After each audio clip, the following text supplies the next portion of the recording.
What's going on, everybody? It's Monday. Time for Swift News. Quick little programming note before we dive in. After this week's videos, because I've already recorded them, I'll be going on a 2-week break. So you won't see new videos until November, beginning of November. And that's because I'm shifting my focus towards, filming, editing, uploading all the videos for my SwiftUI Fundamentals course, which I hope to launch the pre-sale by the end of October and launch the full course by mid-November. So anyway, if you don't see videos from me for a couple weeks, it's because I'm focusing on that. Just wanted to let you know. Let's throw up the rundown and get into the news.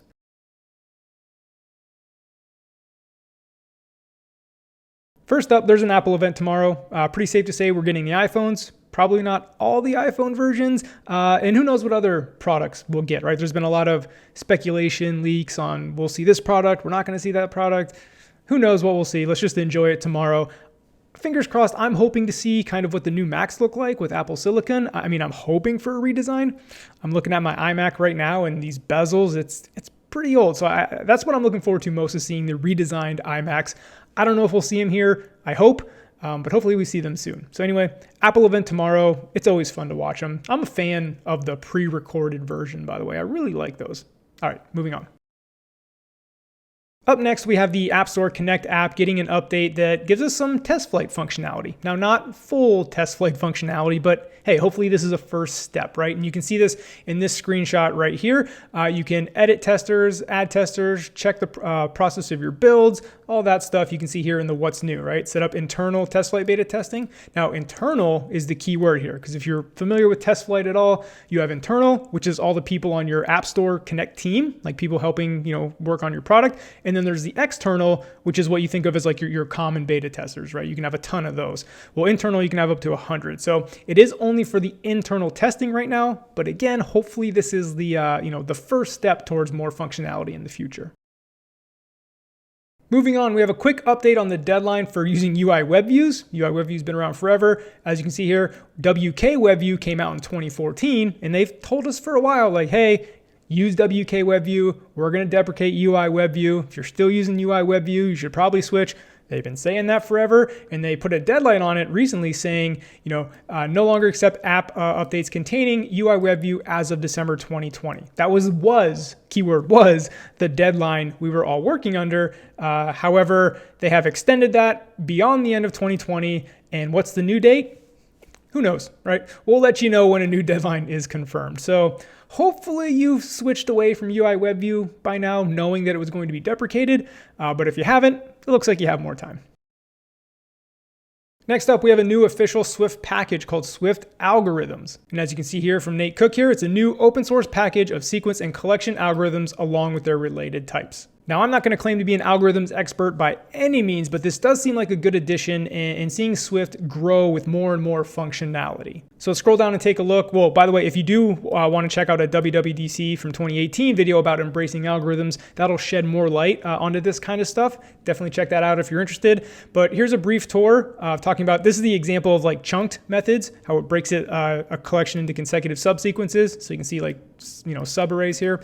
But if you really want to dive into the different types of algorithms in this package, and by the way, this is open source. So if you are an algorithms expert or you know a lot about them and you want to submit an algorithm that you think Swift should have, you can do that. And there's more on that later in this article. But here's kind of the ones that are shipping right away, all the different types, and you can click into them to see what they do. So if you click on cycle, you can scroll down, read about it, see what it does, right? This cycles over it basically forever or a set number of times if you want to cycle over a collection. So it's just algorithms like that. And again, there's a handful of them right now, but again, this is brand new, and you can see down here the contribution criteria. So again, if you want to contribute algorithms to the Swift Algorithms package, you're more than welcome. And again, I just love seeing more and more functionality, even if it's something I'm probably not going to use, but more and more functionality onto Swift. It's great to see it growing. Next up, we have a business hat case against adopting SwiftUI today. And I wanted to share this because obviously SwiftUI is the new hotness. I don't want to say everybody wants to work on it, but I think a lot of people are excited to start working on it and kind of go along with this shift that Apple appears to be making. This article talks about, again, why you should rethink that. And here's the key here: for established apps. right? They say if you're going to start a new project, still think it through because SwiftUI is very young, right? There's definitely trade-offs. It's not there yet. You're going to deal with a lot of headaches, but by all means, you can build relatively simple apps in SwiftUI right now. Now, if your app is insanely complex, you're probably going to regret going SwiftUI this early. But again, it's a very nuanced decision if you should build in SwiftUI or not. But that's what this article points out is kind of the things you should be thinking about before making this decision. Here's all the things to keep in mind, right? Like SwiftUI is still young, right? The developer community and developers are still trying to figure out how best to use it, like best practices, architecture. Like everybody's still experimenting and trying to figure it out. So it's a very fluid situation right now. Also, SwiftUI doesn't support all Apple frameworks just yet. It just got MapKit and SpriteKit, but there's still tons of frameworks that aren't supported. Now, of course, we expect that support to roll out slowly over time, but as of right now, like it's just not quite there yet. And then here's the thing you should really consider. Like to me, this is the most important part. Is SwiftUI is still evolving so fast. So the code you write now will likely need some TLC, tender love and care, 6 months from now. And that's what I want to kind of talk about this article. It's fine to dive into the SwiftUI pool right now, but do that knowing that some things right now you may need to write like a hacky workaround or like your own version of. Apple may release a first-party version of, the next update. Grids is the perfect example, which they talk about here. Before iOS 14, you had to kind of create your own grid with VStacks and HStacks. And then, here comes Apple with the actual first-party support for grids. So that's the main idea here. Feel free to use it. Feel free to write your workarounds for things, but just be prepared to like rewrite sections of your code base if maybe like a new way to architect things comes out or a new feature comes out. Again, it's going to need some TLC if you decide to do this. So just go in knowing that. Moving on, we have an article from John Sandell about testing networking logic in Swift. And why this is kind of a tricky topic and why I have this bookmarked is, when you talk about testable code, like he says here, it's synchronous, predictable, like it always produces the same output depending on what you give it. Like that makes it like testable. Well, as he says here, like networking code is difficult to test because it's like the exact opposite of that. Like it's asynchronous. It relies on several external factors, like all the stuff that makes code testable, like networking logic is like the opposite of that. So now I'm not going to claim to be an expert in tests. I haven't been shy about that. I don't have a ton of experience on that. So I can't provide a lot of insights here. But again, I have bookmarked this article to come back to when it comes time to implement the testing suite into the app I'm working on. And so John is very thorough as always. I'm kind of scrolling through it slowly so you can kind of see it, get a feel for it. Again, just the best practices here on how to test your networking logic. So if you are in this situation where you're trying to test this stuff, think you'll find this valuable. Or if you're like me, I'm like, yep, I'm bookmarking that. We're coming back to that one later. So anyway, yeah, check it out.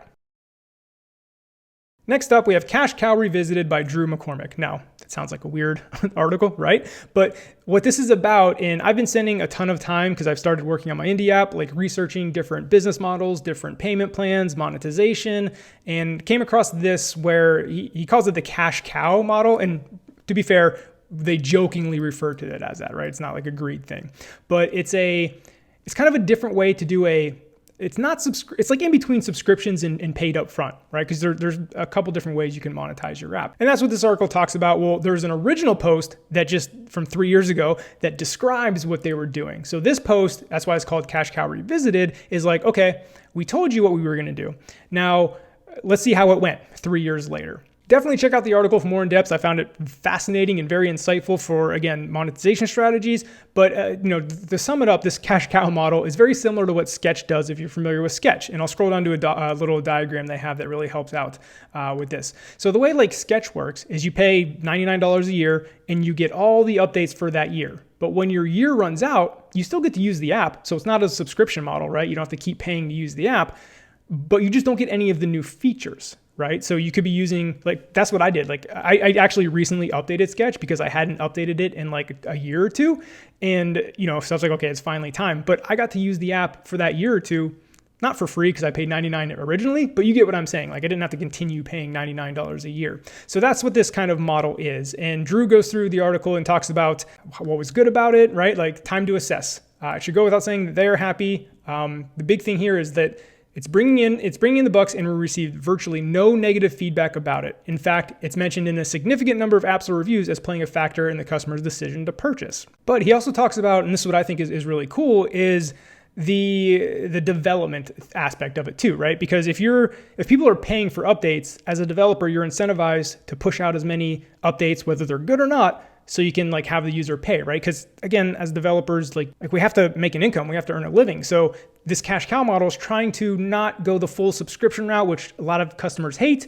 But like, how can you kind of like get the best of both worlds? But what he talks about is the development. I'm trying to find it here. When considering the economics of the sales model, one of the main questions is whether it generates recurring purchases. In contrast to a subscription, like I said, the customer is not required to pay in order to keep using it. So this is what I like. It's up to the developer to compel them to do so with features. So the developer is incentivized to make their product better, keep coming out with amazing features. So the user sees those features and is like, wow, that looks really cool. I need to buy that, right? So it doesn't feel as, I don't want to call subscription scummy, but like it just feels like you're paying and like the app's not updating. You know what I mean? So whether you're doing this model or subscriptions, like you have to constantly be updating your app, like give the customer a reason to pay. But anyway, this is kind of going down the indie app rabbit hole of just monetization strategies. And again, I've been fascinated by this stuff recently. This is what I've been focusing a lot of my work on. So I wanted to share this article by Drew, again, because a lot of the questions are, do I go subscription? Do I go paid up front? Well, here's a third option you may want to consider.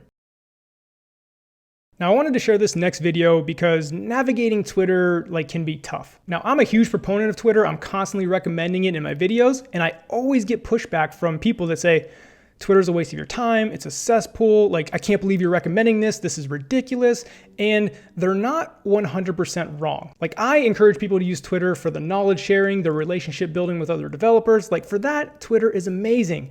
But to their point, there's a lot of dumb shit on Twitter. And I love this video by Orta here talking about how to navigate, well, he doesn't call it dumb shit. That's my terms. He has a very well articulated way of navigating this. So I highly recommend watching this video. But this is kind of how to navigate some of the not so good stuff on Twitter. So many of you may have seen this tweet going around that you see on the screen, right? If you call yourself a developer and use a mouse for editing code, I just assume you were a junior, right?